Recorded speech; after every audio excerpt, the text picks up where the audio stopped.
لیکن بیماری، پیسہ، استطاعت سب کے ہونے کے باوجود روک دیتی ہے کہ اس نعمت کو استعمال نہیں کر سکتے، یہ محرومی ہے۔ وہاں اعلان ہوگا یہاں ہمیشہ صحت مند رہو، کبھی بیمار نہیں پڑو گے۔ اور اس کے بعد انسان یہ سوچتا ہے ٹھیک ہے انسانی زندگی کے پر بچپن ہے، جوانی ہے، بڑھاپا ہے، اور بڑھاپے میں جانے کے بعد انسان ایسے ہی بہت ساری نعمتوں سے محروم ہو جاتا ہے۔ وہاں اعلان ہوگا یہاں ہمیشہ جوان رہو گے، کبھی بڑھاپا تم لوگوں کے پر طاری ہونے والا نہیں ہے۔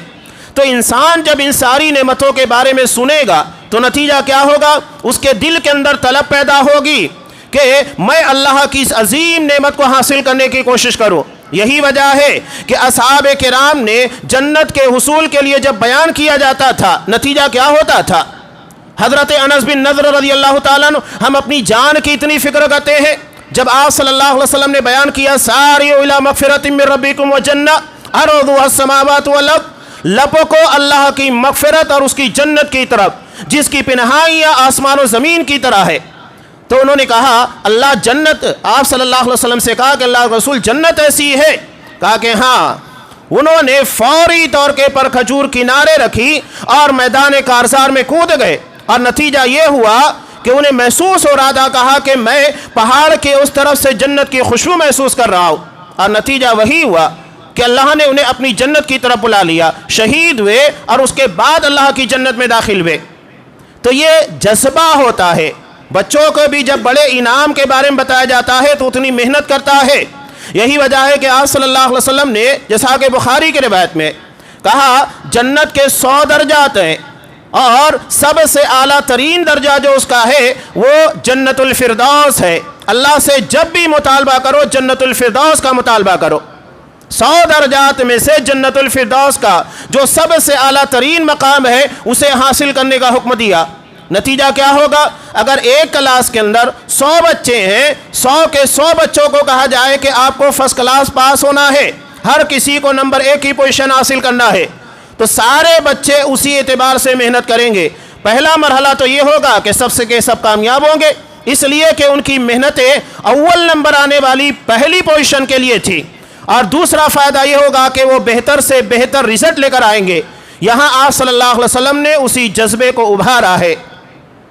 اللہ کہتا ہے واللہ یدعو الی دار السلام، اللہ تمہیں دار السلام کی طرف دعوت دیتا ہے، وہ گھر جہاں پر انسان کی دنیا کے سارے ہموم اور غموم سے آزادی ہوگی۔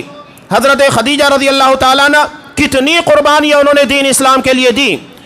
امام بخاری رحمۃ اللہ علیہ نے ایک روایت کو نقل کیا، جب وہ آپ صلی اللہ علیہ وسلم کے لیے کوئی مشروب یا کھانا تیار کر کے لے کر آ رہی تھی، حضرت جبرائیل علیہ السلام آئے اور کہا کہ اللہ کے رسول آپ خدیجہ آ رہی ہیں، ان کے ہاتھ میں کوئی مشروب ہے یا سالن ہے، اللہ کی طرف سے انہیں سلام پیش کیجئے گا اور میری طرف سے بھی انہیں سلام کہیے گا، اور انہیں جنت میں موتیوں کے محل کی بشارت دیجئے جس میں کسی قسم کا شور نہیں ہوگا، کوئی ہنگامہ نہیں ہوگا جو ذہن و دماغ کو یا جسم کو تکلیف دے سکے۔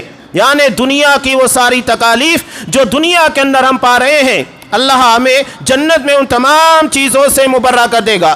وہ چیزیں جو دنیا میں اللہ کے لیے قربان کی جاتی ہے آخرت میں بہتر شکل میں عطا کی جائے گی۔ سلف میں ایک بہت پیاری بات کہتے ہیں، یہ رمضان المبارک کا لمبا قیام، وہ کہتے ہیں کہ جو شخص دنیا میں اللہ کے سامنے لمبا قیام کرتا ہے، اللہ آخرت کے دن کے قیام کو اس کے لیے آسان کرتا ہے۔ جو چیز اللہ کے لیے دنیا میں قربان کی جائے گی آخرت میں اس کا نعم البدل ملنے والا ہے، اور اس کی بہت ساری دلیلیں۔ حضرت ابراہیم علیہ السلام انہیں جنت میں داخل ہونے کے وقت تو سب سے پہلے لباس پہنا جائے گا قیامت کے دن۔ کیوں؟ اس کی وجہ یہ ہے کہ جب انہیں آگ میں اللہ کی خاطر ڈالا جا رہا تھا تو جسم سے لباس بھی اتار لیا گیا تھا، تو جو لباس اللہ کی خاطر دنیا میں اتارا گیا انہیں برہنہ کر دیا گیا، اللہ قیامت کے دن سب سے پہلے انہیں لباس پہنائے گا۔ حضرت موسیٰ علیہ السلام طور کے پر اللہ کی تجلی کی بنیاد کے پر بے ہوش ہو گئے۔ آپ صلی اللہ علیہ وسلم کہتے ہیں کہ قیامت کے دن سور جب پھونکا جائے گا سارے لوگ بے ہوش ہوں گے، سب سے پہلے میں ہوش میں آؤں گا، اور اس کے بعد دیکھوں گا کہ حضرت موسیٰ علیہ السلام عرش کے پائے کو تھامے ہوئے ہیں۔ میں نہیں جانتا کہ وہ مجھ سے پہلے ہوش میں آ گئے یا تو اللہ نے طور کے پر ان کی جو بے ہوشی تھی اس کے بدلے میں یہاں انہیں بے ہوش کرنے سے محفوظ رکھا۔ تو دنیا میں جو چیز اللہ کے لیے قربان کی جائے گی آخرت میں کہیں زیادہ بہتر شکل میں ملے گی۔ اصحاب کرام اس لیے جنگ تبوک اس کی سب سے شاندار مثال ہے۔ آج ہمارے لیے دو بڑے اہم مسائل ہوتے ہیں، تجارت جو مال کمانے کا ذریعہ ہے، اور مال جو اصل ہے، یعنی جہاں تک ہم پہنچتے ہیں جسے حاصل کرنے کی کوشش کرتے ہیں۔ جنگ تبوک پر یہ دونوں چیزیں داؤں کے پر لگی ہوئی تھیں، حالانکہ اصحاب کرام کو معلوم تھا ایک لمبی جنگ ہے اور سفر بہت طویل ہے، اور اس وقت انصار کے باغوں میں کھجور بالکل پکنے کو تیار تھی، انہیں توڑنا تھا، اسی کے پر ان کی پوری زندگی کا گزران تھا، وہی تجارت تھی، وہی معیشت تھی۔ اس کے بعد یہ تو ذریعہ تھا، اس کی حفاظت کرنا ہے، ساتھ ہی ساتھ مال اللہ کی راہ میں خرچ کرنا تھا۔ آپ دیکھیے دونوں چیزوں کے اندر انہوں نے کوئی بہانے بازی نہیں کی، منافقین نے بہانے بازی برابر کی۔ آج بھی آپ ہمارے یہاں پر دیکھ لیجیے، فوری طور کے پر بہانے بازیاں شروع کر دیتے ہیں، کاروبار کے اندر وہ بات نہیں رہ گئی، اب وہ بات نہیں ہے، ابھی اتنا پروفٹ نہیں ہوا ہے، پہلے جیسی کمائی نہیں ہے، لہذا ہم نہیں دے سکتے۔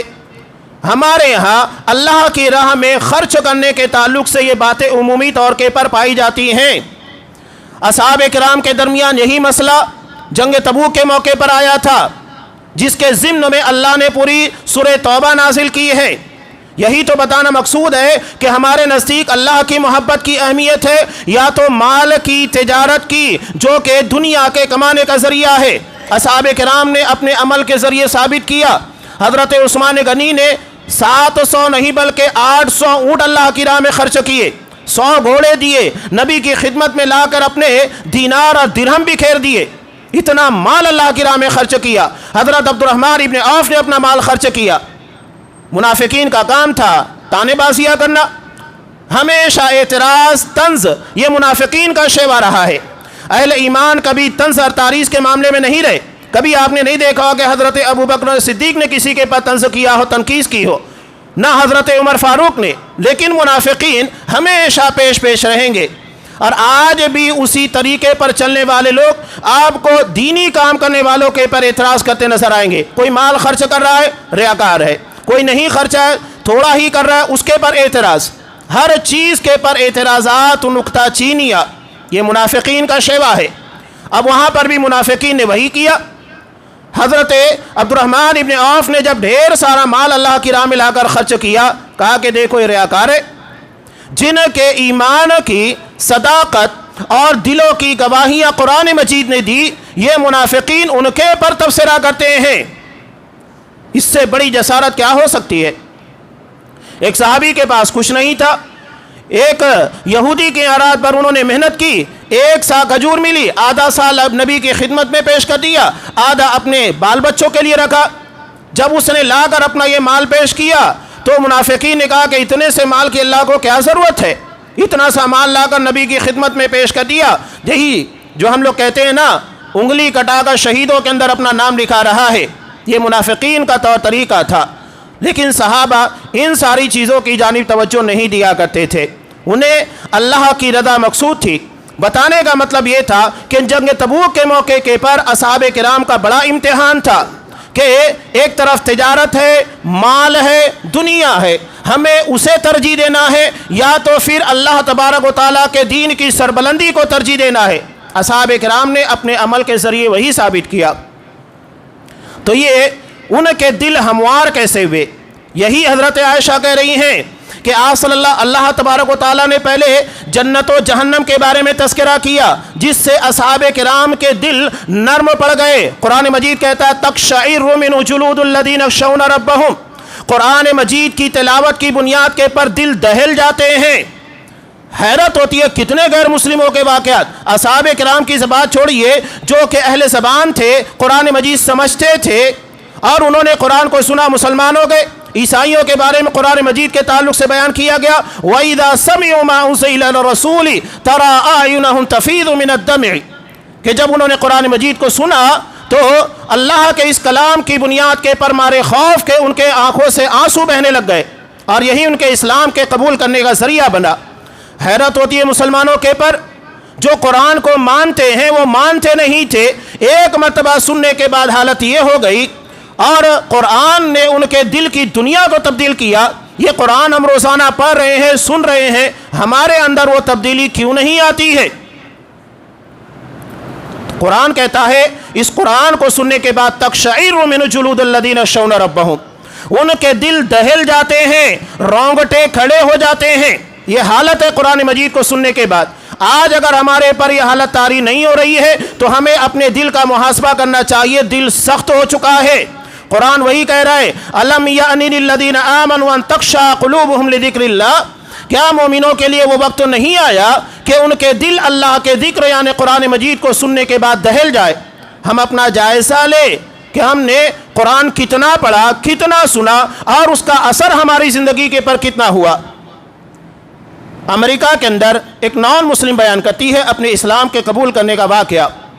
وہ کہتی ہیں کہ میں اپنی ایک دوست جو کہ مسلمان تھی اس کے یہاں پر افطار کے لیے گئی، انہوں نے انوائٹ کیا تھا۔ وہاں جانے کے بعد افطار کیا انہوں نے، اب نماز کے لیے کھڑے ہو گئے، مسجد قریب میں نہیں تھی، اور جب انہوں نے قرآن مجید کی تلاوت شروع کی، میں نے اس کے پہلے کبھی قرآن مجید کو سنا نہیں تھا۔ ایک امریکن لیڈی کہہ رہی ہے اس نے قرآن مجید کو کبھی نہیں سنا، نہ عربی زبان سے واقفیت تھی۔ اس کے بعد وہ کیا کہتی ہے کہ اچانک میرا دل زور زور سے دھڑکنا شروع ہو گیا، حالانکہ میں اس کلام کو سمجھ نہیں رہی تھی، لیکن اچانک میرے دل کے پر یہ ہیبت طاری ہو گئی۔ جب انہوں نے نماز ختم کی تو میں نے کہا کہ مجھے قرآن مجید کا ایک نسخہ چاہیے۔ انہیں ایک نسخہ دیا گیا، اور جب وہ قرآن مجید کو ترجمے کے ساتھ پڑھنا شروع کی تو سمجھ گئی کہ یہی وہ چیز تھی جو میرے دل کو دھڑکا رہی تھی اور مجھے اپنی طرف دعوت دے رہی تھی۔ یہ پیغام تھا اللہ کی طرف سے، اور یہی اس کے اسلام کے قبول کرنے کا ذریعہ بنا۔ ایک غیر مسلم لڑکی پہلی مرتبہ قرآن کو سننے کے بعد اس کی زندگی کے اندر ایسی تبدیلی آتی ہے۔ ہم روزانہ قرآن پڑھتے ہیں، سنتے ہیں، یہ تبدیلی ہمارے پر کیوں نہیں واقع ہوتی؟ اس کا جائزہ ہمیں لینا چاہیے۔ قرآن کو سمجھنے کی کوشش کیجئے، اس کے معنی اور مفاہیم سے واقفیت ہونی چاہیے، تبھی تو ہم سمجھیں گے کہ یہ کلام دراصل ہمارے دلوں کے پر کیوں اثر انداز نہیں ہو رہا ہے، اور ہوگا تو کیسے ہوگا۔ اللہ نے جس کے بارے میں کہا کہ اگر اسے پہاڑ کے پر اتار دیتے تو نتیجہ کیا ہوتا؟ اللہ کے خوف سے ریزہ ریزہ ہو جاتا۔ تو جو کلام، جو قرآن اللہ پہاڑ کے پر نازل ہونے کے بعد اسے ریزہ ریزہ کر سکتا ہے، تو یہ ہمارے گوشت کے ٹکڑے کے پر، دل کے پر اثر انداز کیوں نہیں ہو سکتا ہے؟ ہمیں اس کے بارے میں جائزہ لینا ہوگا۔ آپ صلی اللہ علیہ وسلم اصحاب حضرت عائشہ رضی اللہ تعالیٰ عنہ کہتی ہیں کہ اللہ نے جہنم کے بارے میں آیت نازل کی۔ آپ جب جہنم کا تذکرہ سنیں، قرآن مجید کو معنی اور مفہوم تفسیر کے ساتھ پڑھیں، تبھی تو سمجھ میں آئے گا کہ کیا ہے۔ آج گرمی کا دن ہے، ہر کسی کو پیاس کی شدت کی اہمیت کا تقاضا ہے۔ جب وہ پڑھتے پڑھتے سورہ ابراہیم تک پہنچے گا، آج ہم پیاس کی شدت کو محسوس کر رہے ہیں، اس وقت اس آیت کو پڑھیے، ترجمہ سنیے، اس کے پر غور کرنے کی کوشش کیجئے۔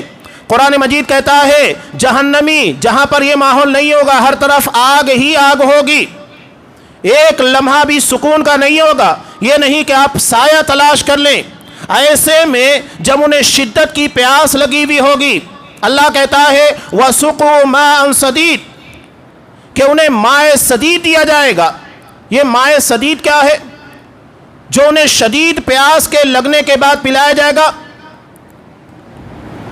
قرآن مجید نے جو مائع سدید کے تعلق سے کہا، اس کے بعد اللہ کہتا ہے یتجرعہ، وہ اسے گھونٹ گھونٹ کر پیئیں گے، ولا یکاد یصیغوا، لیکن وہ اسے نگل نہیں پائیں گے۔ سورہ واقعہ میں اللہ نے بیان کرتا ہے کہ شرب الہیم، وہ اسے اونٹ کی طرح پیئیں گے۔ ہیم اس اونٹ کو کہتے ہیں جسے پیاس کی بیماری لگ جاتی ہے، وہ پانی پیتا جاتا ہے پیتا جاتا ہے، اس کی پیاس نہیں بجھتی ہے، یہ ہیم ہوتا ہے۔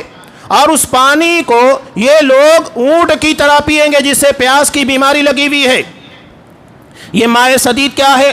نبی کریم صلی اللہ علیہ وسلم نے اس کی تفسیر بیان کرتے ہوئے کہا، جیسا کہ مسند احمد کے اندر ہے، انسان صرف ترجمہ سن لے رونگٹے کھڑے ہو جائے کہ اتنی شدید پیاس کے ماحول میں اسے جو پانی دیا جائے گا مائع سدید، یہ کون سا پانی ہوگا؟ آپ صلی اللہ علیہ وسلم نے کہا اسارت اہل النار، جب تمام جہنمیوں کو سزا دینے کے بعد ان کے جسم سے جو غلاظتیں، گندگیاں، پیپ، مواد، ان ساری شکلوں کے اندر جہنم میں جمع ہوگی، یہی انہیں پینے کے لیے دیا جائے گا۔ سوچ لیجئے، یہ ہم پینا چاہیں گے یا تو جنت کی وہ نہریں جس کے تعلق سے اللہ تبارک و تعالیٰ سورہ محمد میں کہتا ہے ایسا پانی ہوگا جس میں کسی قسم کی اسمیل، بدبو نہیں ہوگی۔ اللہ وہاں پر ایسی نہریں جاری کرے گا جو کہ شہد کی ہوگی، ایسی نہریں جاری کرے گا جو کہ دودھ کی ہوگی، ایسے نہریں جاری ہوگی جو کہ شراب کی ہوگی جس میں کسی قسم کا نشہ نہیں ہوگا۔ ہم اس نہر کو استعمال کرنا چاہتے ہیں یا تو پھر یہ مائع سدید جو کہ جہنمیوں کے جسم کی گندگی، غلاظتیں ہوگی اور اسے پینے کے لیے دیا جائے گا، اور وہ پینا ہوگا اس اونٹ کی طرح جسے پیاس کی بیماری لگی ہوئی ہے۔ اب جب یہ ساری آیتیں ہم پڑھیں، نبی کریم صلی اللہ علیہ وسلم نے تذکرہ کیا جہنم کے بارے میں کہ یؤتی بجہنم یومئذ لہا 70,000 زمام، قیامت کے دن جہنم کو جب لایا جائے گا تو اس کو 70,000 لگام پہنائے جائیں گے۔ ما کل زمام 70,000 ملک یجرونها، ہر لگام کے ساتھ 70,000 فرشتے ہوں گے جو اسے کھینچ رہے ہوں گے۔ امام مسلم رحمۃ اللہ علیہ نے اس روایت کو نقل کیا۔ یہ جہنم کا عالم ہوگا، ایک لگام کے پر 70,000 فرشتے، نوری پاور، فرشتوں کی پاور کا آپ کو اندازہ ہے۔ اللہ نے حکم دیا قوم لوط کی پوری بستی جو کہ لاکھوں لوگوں کے پر مشتمل تھی، حضرت جبرائیل نے پوری بستی کو اپنے پر کے پر اٹھایا اور آسمان کی بلندی تک لے کر گئے اور اس کے بعد پوری بستی کو پلٹ دیا۔ آج اسی جگہ کے پر ڈیڈ سی بحر مردار ہے۔ یہ ہے نوری پاور، ایک پل میں زمین کے پر ہوتے ہیں اور دوسرے پل میں آسمان کے پر۔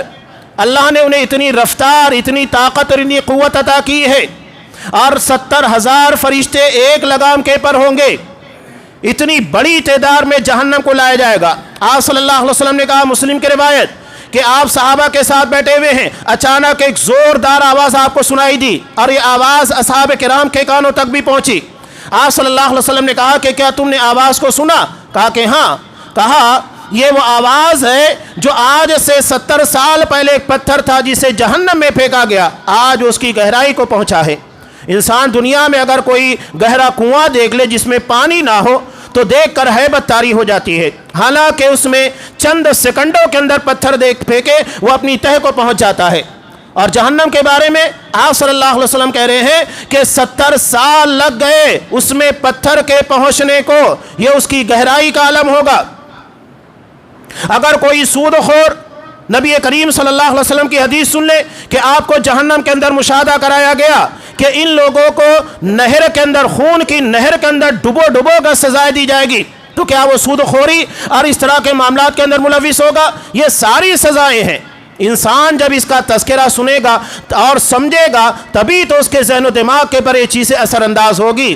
اور اللہ اسی کے بارے میں کہہ رہا ہے، کیا اہل ایمان کے پر یہ وقت نہیں آیا کہ اللہ کے ذکر سے ان کے دل دہل جائیں؟ اس کا مطلب یہ ہے کہ ہم اللہ کے کلام کو سمجھ نہیں رہے ہیں، اور جیسا کہ اس کا معنی اور مفہوم ہونا چاہیے وہ ہمارے دلوں کے پر اپنا اثر نہیں چھوڑ رہا ہے۔ نبی کریم صلی اللہ علیہ وسلم اس آیت کو اس وقت تلاوت کیا تھا جب حضرت عمر فاروق رضی اللہ تعالیٰ عنہ آپ صلی اللہ علیہ وسلم کے پاس آئے تھے۔ اور یہ عالم کب تھا؟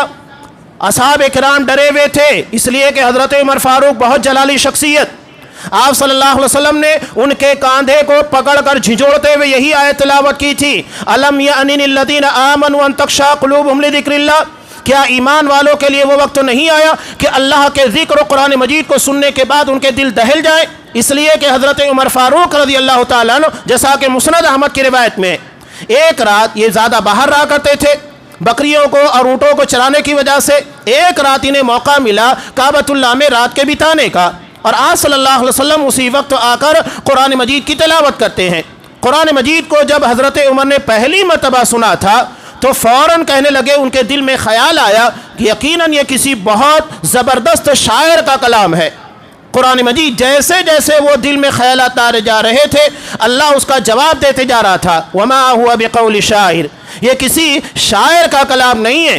حضرت عمر فاروق کے دل میں بات آئی کہ ایک خیال میرے دل میں آیا اور فوری طور کے پر اس کے بارے میں آپ صلی اللہ علیہ وسلم نے جواب دے دیا، اس کا مطلب آپ کاہن ہیں۔ تبھی تو آپ میرے دل کی باتوں کو جانتے ہیں۔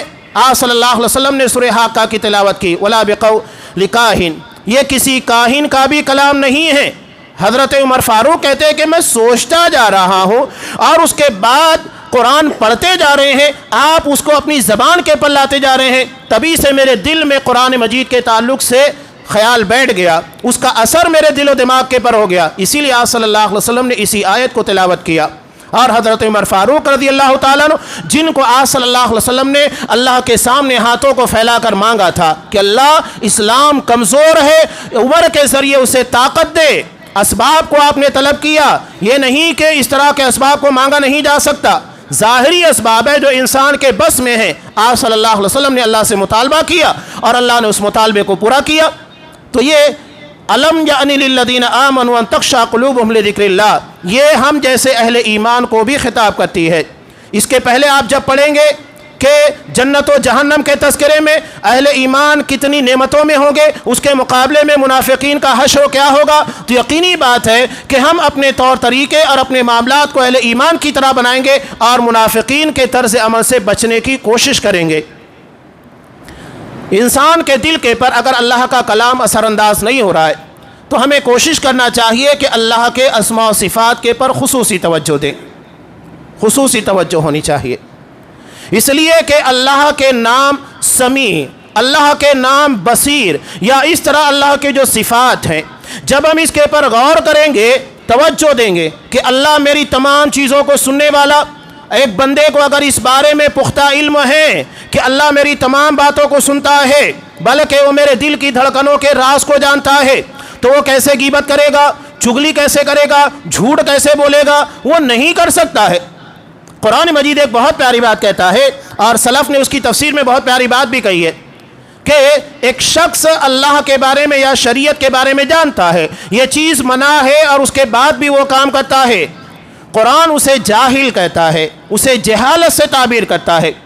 سورہ نساء میں اللہ نے بیان کیا انما التوبۃ علی اللہ للذین یعملون السوء بجہالہ، یقیناً اللہ ان لوگوں کی توبہ قبول کرتا ہے جو جہالت یعنی عدم علم کی بنیاد کے پر کوئی برائی انجام دیتے ہیں۔ اب یہاں جہالت کا مطلب یہ نہیں ہے کہ آپ شریعت کا علم نہیں رکھتے، بلکہ شریعت کا علم ہے، اس کے بعد بھی آپ گناہ کا کام کر رہے ہیں تو آپ جاہل ہیں۔ ہم دنیا کے اندر بھی کہتے ہیں نا کہ اگر کوئی شخص آ کر ہمیں دھکا دے یا تو ہماری گاڑی کے سامنے آ کر ہماری گاڑی کو ٹھوس دے تو ہم کہتے ہیں اندھا ہے کیا، دکھتا نہیں، یعنی آنکھوں کے ہونے کے بعد تجھے دکھائی نہیں دے رہا ہے، اس کے بعد بھی تو یہ کام کر رہا ہے۔ اور اگر ایک آدمی علم رکھنے کے بعد بھی کوئی کام کرتا ہے تو ہم کہتے ہیں جاہل ہے کیا، سمجھتا نہیں۔ یہی بات ہے جو قرآن مجید بیان کر رہا ہے کہ علم کے باوجود اگر کوئی شخص گناہ کر رہا ہے تو وہ جاہل ہے، یعنی اسے اللہ کی ہیبت، اللہ کی عظمت، اللہ کی جلالت کے بارے میں علم نہیں ہے۔ اگر وہ اللہ سے جیسے ڈرنا چاہیے ڈرتا تو وہ گناہ نہیں کرتا، اگر اللہ کی عظمت اس کے دل و دماغ کے پر جیسے ہونی چاہیے ہونی تھی نہیں ہے تو اس کا مطلب یہ ہے کہ وہ اللہ سے ویسے نہیں ڈر رہا ہے، اللہ کی عظمت، اللہ کا خوف اس کے دل و دماغ کے پر ویسے نہیں ہے جیسا کہ ہونا چاہیے۔ اسی کو قرآن مجید جہالت سے تعبیر کرتا ہے کہ یہ لوگ جہالت کی بنیاد کے پر گناہ کا کام کر رہے ہیں۔ تو یہ اللہ کے اسماء و صفات کے اثرات ہوتے ہیں۔ اگر ایک بندے کو اللہ کے بارے میں علم ہے، جیسا کہ یقین ہونا چاہیے بصیر کہ اللہ مجھے دیکھ رہا ہے، تو کیا وہ کسی گناہ کی طرف اپنے قدم بڑھائے گا؟ نہیں بڑھائے گا۔ اب یہاں اس حدیث کو بھی سامنے رکھیے، ایمانی پاور یعنی ایمان و یقین جتنا پختہ ہوگا انسان اتنے زیادہ گناہوں سے بچنے کی کوشش کرے گا، اور یہ اعتقاد اور ایمان جتنا کمزور ہوتا جائے گا انسان گناہ کی طرف اتنا مائل ہوتا جائے گا۔ آپ صلی اللہ علیہ وسلم نے سب سے بہتر کس کو قرار دیا؟ المؤمن القوی خیر و احب الی اللہ من المؤمن الضعیف، کہ اللہ کے نزدیک طاقتور مومن یہ زیادہ بہتر ہے، زیادہ محبوب اور پسندیدہ ہے، اس لیے کہ اس کا ایمان اسے برائیوں سے روکتا ہے، اس کا عقیدہ اسے اللہ کی عظمت و جلالت کی بنیاد کے پر گناہ کی طرف بڑھنے نہیں دیتا۔ اس کا مطلب یہ کہ طاقتور مومن حقیقت میں وہ ہوتا ہے جو گناہوں سے بچتا ہے، یہ نہیں کہ جس کا عقیدہ ہے کہ بہت علم رکھتا ہے، شریعت کے بارے میں بہت جانکاری ہے۔ تو یہاں بیان کرنے کا مقصود یہ ہے المؤمن القوی، ایسا طاقتور مومن جس کا ایمان اسے گناہوں کی طرف جانے نہیں دیتا۔ میں اکثر ایک واقعہ بیان کرتا ہوں، ایمان اور عقیدہ جتنا مضبوط ہوتا ہے، اللہ کی تقدیر، اللہ کے فیصلوں کے پر انسان اتنا راضی ہوتا ہے، اس کی زبان کے پر شکوے نہیں ہوتے، اس کی زبان کے پر شکایتیں نہیں ہوتی، اور دیگر گناہ کے کام، یہ جو ہمارے ماحول اور معاشرے کے اندر چل رہا ہے، حسد، بغض و کینہ، یہ سب نہیں ہوگا اگر اس کا عقیدہ صحیح ہے، وہ اللہ کے بارے میں یقین رکھے گا اللہ کا جو فیصلہ ہے سب سے بہتر ہے۔ اللہ نے اگر اس کو مال دیا، اللہ بہتر جانتا تھا کہ وہ مال کا مستحق ہے، اللہ نے مجھے نہیں دیا، اللہ کا یہ فیصلہ میرے حق میں بہتر ہے، اللہ نے اسے عزت دی، یقینی بات ہے کہ وہ اس بات کا مستحق تھا، اور اللہ کا فیصلہ اپنی جگہ کے پر صحیح ہے، اللہ کسی کو ذلت دے رہا ہے، اللہ کا یہ فیصلہ بھی صحیح ہے۔ الیس اللہ بأحکم الحاکمین، کہ اللہ سب سے بہتر فیصلہ کرنے والا نہیں؟ جب اللہ سب سے بہتر فیصلہ کر رہا ہے، ہم اللہ کی ربوبیت کے پر ایمان رکھتے ہیں۔ ربوبیت کے پر ایمان کا مطلب کیا ہے؟ اللہ اس کائنات کے اندر تصرف کرتا ہے، کسی کو امیر بناتا ہے، کسی کو غریب بناتا ہے، کسی کو عزت دیتا ہے، کسی کو ذلت دیتا ہے، کسی کو خوبصورت بناتا ہے، کسی کو بدصورت بناتا ہے، یہ سارے اس کے تصرفات ہیں، اور ان ساری چیزوں میں اللہ کے فیصلوں کے سامنے سر تسلیم خم ہونا چاہیے۔ یہ کب ہوگا؟ جب اللہ کے بارے میں ایمان اور یقین پختہ ہوگا، جب ایمان طاقتور ہوگا۔ اگر یہ طاقتور نہیں ہے تو پھر ہم اعتراضات کریں گے، شکوے کریں گے، شکایتیں کریں گے، بہت ساری خرابیاں ہمارے اندر پیدا ہوں گی، تو یہ ایمانی کمزوری کی علامت ہے۔ تو یہ اللہ کے بصیر ہونے کے پر ایمان و یقین۔ قطر کا ایک حقیقی واقعہ میں اکثر بیان کرتا ہوں، لوگ عربوں کو بہت بیوقوف سمجھتے ہیں، جبکہ ان کے جیسا آپ لوگوں کو ملے گا نہیں دنیا میں، ان کے جیسا ایمان و عقیدے والا، ان لوگوں کی طرح نماز کا پابند، ان لوگوں کی طرح قرآن مجید کی تلاوت کرنے والا، ہمارے ہاں وہ اہتمام نہیں ہے۔ ایک چوکیدار حرم میں لوگوں کی سیکورٹی کے پر متعین ہے، اسے وقت مل رہا ہے، سیکورٹی کے دوران وہ سورہ کہف جمعہ کے دن تلاوت کر رہا ہے، ہر گاڑی کے اندر آپ کو مصلی ملے گا، نماز کا جہاں وقت ہوتا ہے وہاں نماز کی ادائیگی ہے، یہاں تو مسجدیں سامنے ہونے کے بعد وہ اہتمام نہیں ہوتا ہے۔ یہ تحریکیت، خارجیت، نام لے کر کہو ڈاکٹر اسرار، ان کے بارے میں سننے کے بعد ویل للعرب ویل للعرب، بس ہمارے ذہن و دماغ کے پر بیٹھ گیا ہے کہ عرب ایسے عرب ویسے، حالانکہ اللہ نے اس سرزمین کو انبیاء کی سرزمین بنایا، اللہ نے سارے خیر اسی جگہ کے پر رکھے۔ جب دنیا میں ہر طرف شر پھیل چکا ہوگا تب اللہ حجاز کو، مکہ اور مدینہ کو دجال کے فتنے سے محفوظ رکھے گا، وہ دنیا کے بہترین مقامات ہیں۔ بہرحال قطر کا ایک حقیقی واقعہ، ایک شخص اپنے بچے کو اسکول چھوڑنے کے لیے لایا، بچہ اسکول کے لیے اس کی گاڑی سے نکلا، ایک آگے وین کھڑی تھی اور ڈرائیور کو یہ نہیں سمجھ میں آیا کہ پیچھے اچانک ایک گاڑی آ کر کھڑی ہو گئی ہے، پاکستانی ڈرائیور تھا، اس نے پیچھے دیکھا نہیں، اب وہ گاڑی آگے لینے کے لیے پہلے پیچھے ریورس گیئر ڈالا اور بچہ اسی کی زد میں آ گیا، باپ کی نظروں کے سامنے اس کا بچہ جگہ کے پر موت کی آگوش میں چلا گیا۔ یہ حادثہ اگر ہمارے ہاں ہوتا، چلا بتائیے کیا کرتے؟ ہنگامہ بپا ہو جاتا، پتہ نہیں کیا طوفان بدتمیزی قائم کیا جاتا۔ باپ کی نظروں کے سامنے جب یہ واقعہ ہوا، اس کی نظر کے سامنے اس کا بیٹا شہید ہو گیا ایکسیڈنٹ کی بنیاد کے بند۔ وہ باہر نکلتا ہے، لوگ بھی جب یہ حادثہ ہوتا ہے جمع ہونے لگتے ہیں، وہ نکلتا ہے، کہا کہ کوئی بات نہیں ہے، اللہ نے تقدیر کے اندر اس کی موت اسی جگہ کے پر لکھی تھی، اور وہ ڈرائیور کو معاف کرتا ہے، کہا کہ چلے جاؤ۔ یہ ہے اعتقاد اور یقین، اسے یقین تھا، اس کا عقیدہ ہے اللہ نے میرے بیٹے کی زندگی اتنی ہی لکھی تھی، اس میں ڈرائیور کی غلطی نہیں، اس نے جان بوجھ کر میرے بچے کو نہیں مارا، اسے نہیں پتا تھا یہ ایکسیڈنٹلی معاملہ ہے، اس وقت تو یہ فیصلہ کر رہا ہے، ورنہ یہاں انسان اپنے ہوش و حواس گوا بیٹھتا ہے۔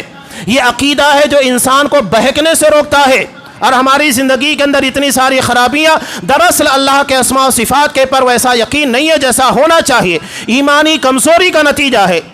تو یہ جو جنت و جہنم کے تذکرے، اللہ کے اسماء و صفات اسی لیے بیان کیے جاتے ہیں تاکہ دل نرم ہو، اور نرم ہونے کے بعد پھر اصحاب کرام کی طرح اور اس طرح کے جو جدید واقعات ہیں یہ ہمارے سامنے پیش آئیں گے، جس سے دنیا سننے کے بعد حیران اور دنگ رہ سکتی ہے۔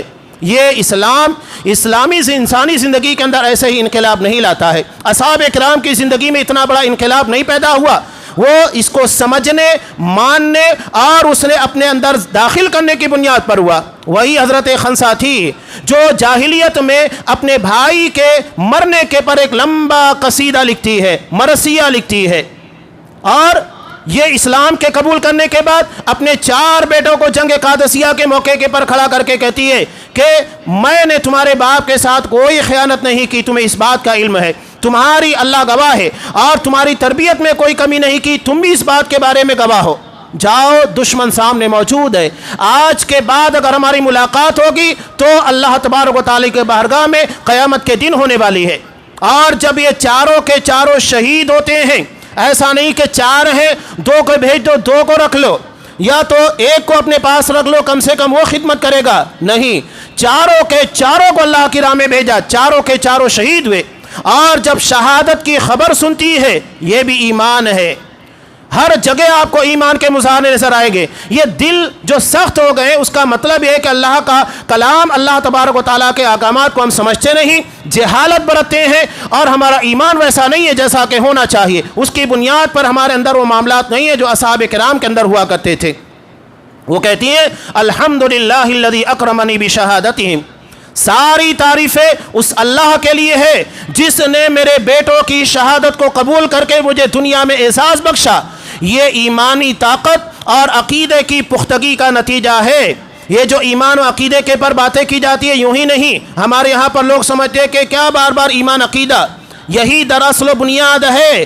بیج اگر صحیح ہوگا تو درخت تو ویسا ہی نکلے گا، اور اگر اس کے پر محنت نہیں کی گئی تو آگے کے معاملات بھی صحیح نہیں ہوں گے۔ اسی لیے انبیاء سب سے زیادہ اسی کے پر محنت کیا کرتے تھے۔ اور آج بھی آپ دیکھیے عرب میں سب سے زیادہ اہتمام ہوتا ہے، یہ بڑے بڑی کانفرنسیں جلوس آپ کو وہاں نظر نہیں آئیں گے، دروس کا اہتمام، دلوں کے پر محنت ہوتی ہے، دلوں کو سنوارنے کی، عقیدوں کو پختہ کرنے، ایمان کو طاقتور بنانے کی کوشش کی جاتی ہے، اور اس کے بعد یہ ساری چیزیں ہمارے سامنے واقعات کی شکل میں ظاہر ہوتی ہے۔ ہم بھی چاہتے ہیں کہ ہمارے اندر بھی وہی ایمانی کیفیت ہو، تو ہمیں اپنے دل کو سخت ہونے سے بچانا ہوگا۔ وہ سختیاں جو گناہ کی بنیاد کے پر، آج لوگ یہ رونا روتے ہیں نا، کہیں ارتداد کا فتنہ ہماری بچیوں کے درمیان پیدا ہو گیا ہے، یا ہمارے حالات کے پر تجارت ویسی نہیں رہ گئی، حالات خراب ہو رہے ہیں۔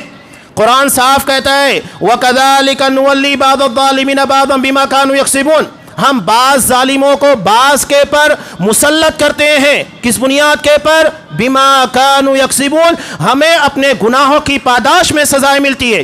ہمیں اپنے گناہوں سے ڈرنا چاہیے، ہمیں کسی ظالم سے یا کسی جفا کش سے نہیں ڈرنا ہے، یا کسی ظالم و جابر کے بارے میں فکر مند نہیں ہونا ہے، اپنے گناہ کے بارے میں فکر مند ہونا ہے جس کے بارے میں ہم فکر مند نہیں ہیں۔ اگر ہم یہ صحیح کر لیں، اللہ کی رحمت آئے گی، اللہ کی رحمت آئے گی تو اللہ کی نصرت ملے گی، اور جب اللہ کی نصرت آ گئی، دنیا کی ساری طاقتیں بے معنی بے حیثیت ہو جاتی ہے۔ جنگ بدر میں مسلمانوں کو یہی پیغام دیا گیا ہے، اور یہ قیامت تک کے لیے اہل ایمان کو پیغام ہے کہ اگر اللہ کے لیے بن جاؤ تو اللہ تمہارا ہو جائے گا، لیکن پہلے اللہ والے بنو، تو اللہ کے لیے سب کچھ نچھاور کرنے والے بنو، اس کے بعد دیکھیے اللہ تبارک و تعالیٰ کیسے اپنی رحمت میں ہمیں ڈھانک لیتا ہے۔ ہم کس قدر محتاج ہے ہر کسی کو پتہ ہے، چاہے ہمارے بچیوں کے مسائل ہو، ہم نے خود ان لوگوں کے لیے تعلیم کے دروازے بند کیے، مساجد کے دروازے بند کیے، ہم نے انہیں ایمان اور عقیدہ نہیں سکھایا، ہم نے ان لوگوں کے سامنے حضرت ام سلیم کا واقعہ نہیں رکھا، جب حضرت ابو طلحہ کافر تھے، انہیں پیغام نکاح بھیجتے ہیں، انہیں سمجھاتی ہیں کہ ابو طلحہ تم ایک کافر ہو، ایک بت کی پوجا کرتے ہو، تمہیں کیسے گوارا ہے جسے اپنے ہاتھوں سے تراشتے ہو، اسی کے سامنے تم سجدہ ریز ہوتے ہو اور اسی کو اپنا معبود سمجھتے ہو جبکہ تم نے اسے بنایا ہے۔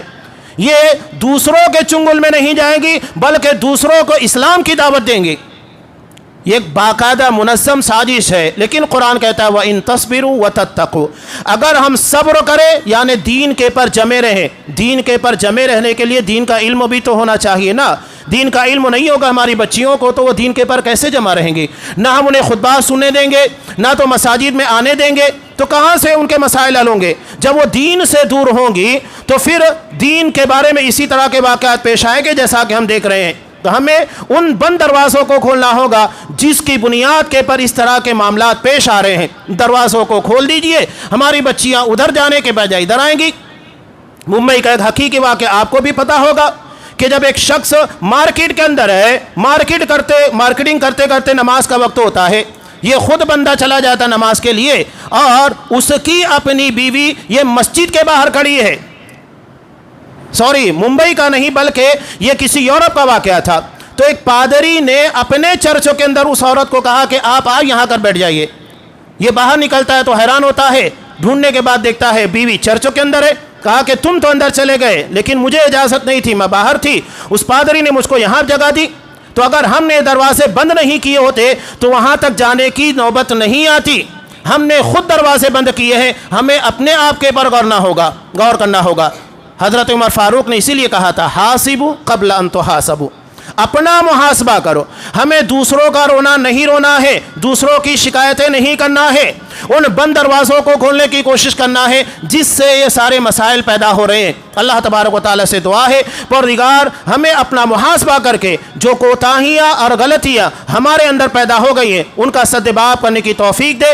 یہ رمضان جو ہم نے عبادتیں ریاضتیں جو بھی کی ہیں، یہ ان ساری عبادتوں کو تو محض اپنے فضل و کرم کی بنیاد کے پر قبول فرما۔ جو کوتاہیاں ہو گئی ہیں پروردگار اس کے پر عفو درگزر کی نظر کر دے، اور ہمیں اپنا محاسبہ کر کے جو کوتاہیاں جن کی بنیاد کے پر یہ مسائل پیدا ہو رہے ہیں اور ہمارے لیے حالات مشکل ترین بنتے چلے جا رہے ہیں، ہمیں اس کا جائزہ لے کر ان ساری چیزوں کا سدباب کرنے کی توفیق دے، اور اسلام کی وہ راہ جس کے پر اصحاب کرام چلے، وہ صراط جس کے بارے میں تو کہا کہ انعمت علیہم، اس راہ پر چلنے والے منعم علیہ جن کے پر تیری نعمتیں نازل ہوتی ہے، اس راہ کے پر ہمیں چلنے کی توفیق دے۔ آمین۔ بارک اللہ لنا ولکم فی القرآن العظیم ونفعني وإياكم بالآیات والذکر الحکیم، انہ تعالی جواد کریم ملک برؤوف رحیم۔